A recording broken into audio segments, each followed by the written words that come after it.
For today's video nga, magluluto ako ng saluyot dahil kahapon pa nire-request ng mga dalaga ko to. At dahil nga walang kagulay-gulay yung iluluto kong saluyot, naisipan kong pumunta nga ng baryo kasama ko yung aking dalaga. At habang naglalakad nga kami, nakuha pa naming magbiruan dahil may mga nadaanan kaming mga gulay. Ang sabi ko nga, huy, walang tao, pagkakataon natin to. At biro pa nga ng dalaga ko, tapos na-sprayan mama, huling araw na natin to. Mahirap yung kumukuha ng hindi nagpapaalam, sana ko na. Ilang minuto pa ang lumipas, nakauwi na nga rin kami dito sa bahay namin at itinuloy ko ang pagluluto. Isasahog ko nga itong prinito kong bangus kahapon. At dahil ilang buwan na nga kami hindi nakakatikim ng saluyot, kailangan maging perfect ang pagkakaluto ko. Huy, cooker yan! Dinivide the table ko na nga itong sitaw para mailagay na rin.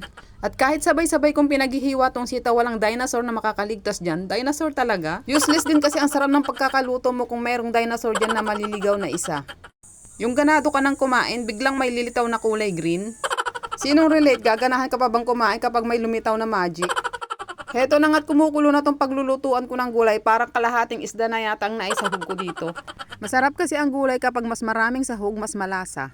Mayat mayang konti ay sinunod ko na nga rin tong sitaw para maluto na rin. Meron kasi silang dinating na labong kahapon, kaya naisipan namin magluto ng saluyot, pero di ko alam saan lupalop nila kinuha.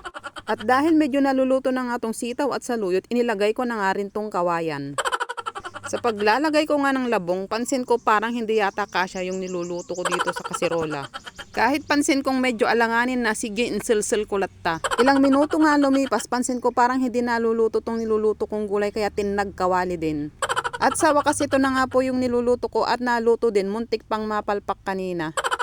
Saluyot tayo for today's video, kaya pwede na po tayong kumain. Simple man ang niluto ko sa inyong paningin, pero panigurado ko sa inyo kayo'y mapapakain.